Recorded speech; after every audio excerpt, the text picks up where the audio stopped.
The Senate committee will now hear from Jacob Lawson, Climate ISS Chief Coordinator. May the record reflect that he was nearly 1 hour late. Yeah, sorry about that. I literally had to fly in from outer space. How are you doing today? I'm good. Awesome. Good. How are you? I'm great. The movie was awesome. I loved it. You are a busy man. You just wrapped up 3 films. So what made you choose this particular project? I don't often get to make movies of this size and scope. So one, it felt like an amazing experience to be able to play a scientist who works at NASA, to be able to go to NASA and be on those airfields and jump in a shuttle and go up into space and be on a space station, and then make a disaster movie. I knew when I loved the script, it was going to be an epic story. It was going to be heart-pounding and visceral and fun. But more, the most important thing was I felt was the message, or the deeper message inside, which is, you know, this cautionary tale about where we're heading with our planet and what it's going to take to combat that. Oh yeah. So what was like your favorite scene or memory filming on set? And that's tough because there was a lot of great scenes, and I'd say we actually filmed at NASA, so sometimes we were shooting in buildings that were 42 acres in size, or I'm on a space shuttle, you know, sitting in there, or I'm on wires in this complex pulley system flying along, going up. There was a lot of fun stuff, but it would probably have to be some of the spacewalk stuff, you know, on all those wires in a space suit. So how was it doing those stunts? I know that suit was like, how is it, 50 pounds or? 65 pounds the suit was. Wow. Which is okay for, you know, 10 minutes standing in that spacesuit, and you're like, all right, guys, you know, somebody maybe pull up, and then you start finding a wall to put, because even when you sit, the backpack's still weighing you down, so you try to find places to put the backpack, and then after a couple hours, you're like, okay, I've had enough, and then after 12 hours, you're losing your mind, and then after a few weeks, you're like, panic attack. Right, all right, I can only imagine. So in the film, you were the hero. So what is one huge risk that you've done for someone that you love? Like a huge risk that you've taken. Have you ever? Listen, I take risks for a lot of people. I mean, I've saved a couple of lives, but you say for they weren't people that I loved. They weren't people that I even knew. You know, but for people that I loved, I don't know what risks. I'm trying to think what risks that I've taken. I mean, offhand, I can't. Well, what's one thing that because the movie's about control, having control of the world. What's one thing that you're okay with not having control of in your life? Like, you're okay with just letting go?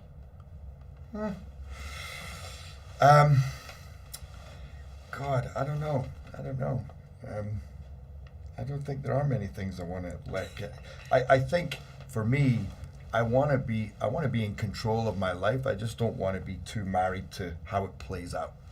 As long as I do the right things, I don't ever want to let it go and say, we'll just see what happens. But if it doesn't go the way the way that I expect it, then that's okay. And I'm learning to do that a lot more in my life, because sometimes I go, I really didn't. This year especially, a lot of stuff has happened that I could easily be upset or angry about, and yet I'm kind of like trying to find there was a reason for it. There was a reason for this stuff happening. So I don't think it should ever be used to skirt your responsibility, but at the same time, don't make yourself crazy. You realize you're committing treason? Oh, yeah, I kidnapped the president. I've stolen state secrets. Yeah, anything I'm forgetting, honey? Honey.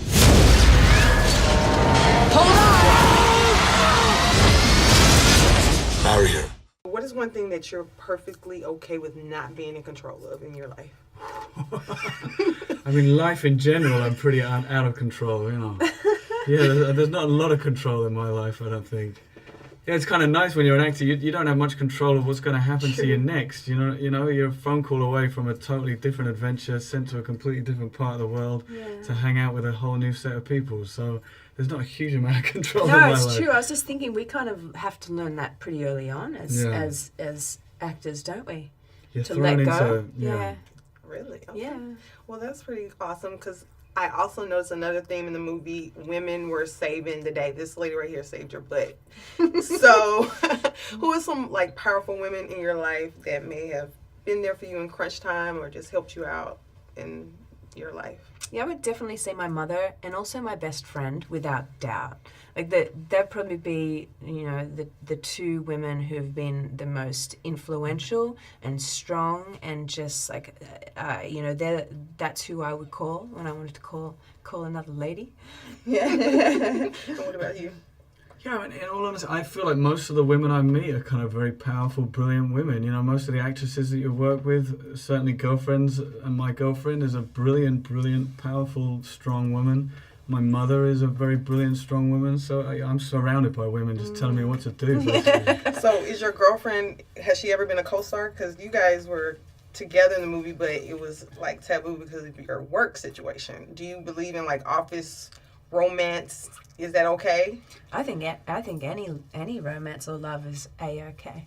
Definitely, yeah. If that's the connection that you have with somebody, and it's often going to be in the workspace, isn't it? Because that's where you spend most of your time. So I'm sure in the White House there's a lot of things going on.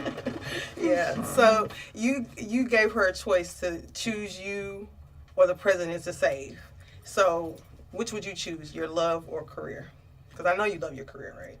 I love my career, but I would definitely choose love, yeah. I mean, your career is one thing, but to be in love and to be loved is clearly the greatest thing in the world, is it not? Yeah, it's amazing, for sure. L-O-V-E, love.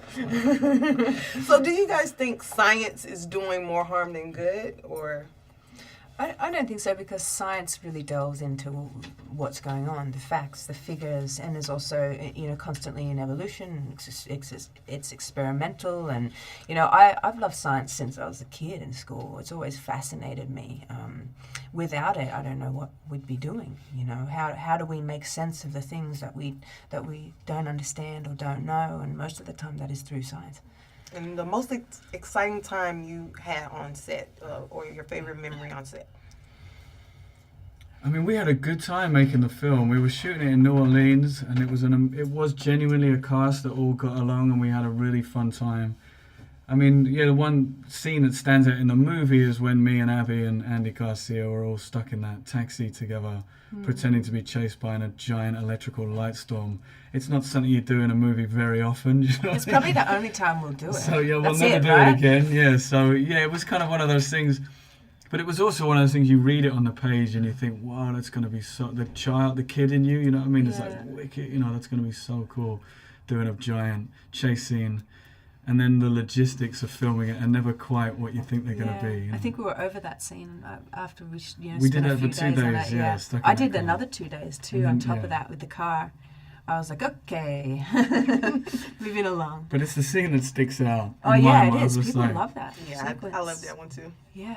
Yeah, and reverse shooting. Yeah, it's so much fun. One of our thermospheric satellites malfunctioned over Afghanistan.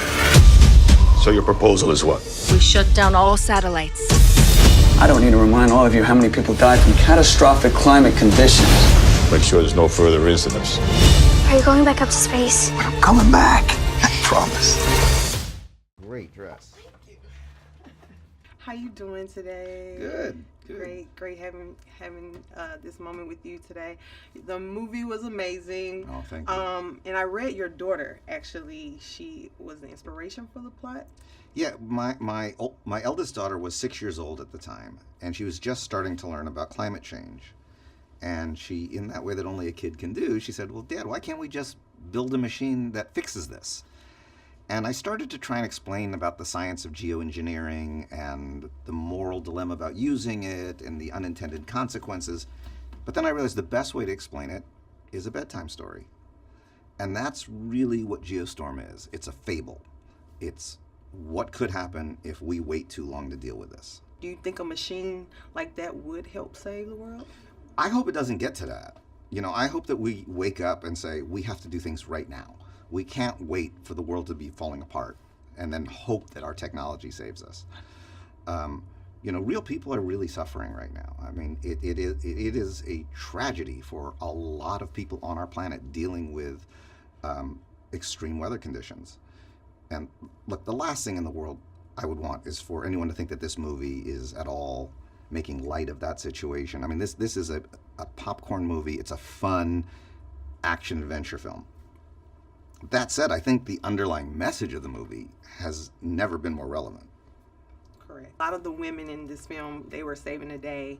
So tell me about like what made you have that happen versus like damsel in distress type of. Well, I think that the truth of the matter is our world is going to be saved by women. I think that smart women are driving our society, and frankly, they're driving the box office. I think women have had enough of seeing themselves portrayed as victims or prostitutes or what. It's ridiculous. And because they're buying tickets to movies with stronger women, it makes it easier to write characters of stronger women. It makes it easier to convince everybody, well, I'm going to make a movie and she's going to be the one who does this, or she's going to be the one with the gun running down the street, not the guy. In the wild, do you think you have survival skills? I think I'd be the first one dead. I'd be the one that they're cooking at the camp out. They'd be making sausage out of me really fast. So one other question I have for you: what is one thing that you feel like you could do to help save the world, as your contribution? Well, I'm hoping my contribution is to continue a conversation. I'm the producer of the movie Who Killed the Electric Car, and then almost immediately afterwards, we got electric cars back. Sometimes you just got to start the conversation, and then everybody else will jump on board and do the work. If a ludicrous movie like this could get people talking about climate change again, every bit of sweat making this movie has made it worth it. All right, I appreciate you, and thank you so much. You bet.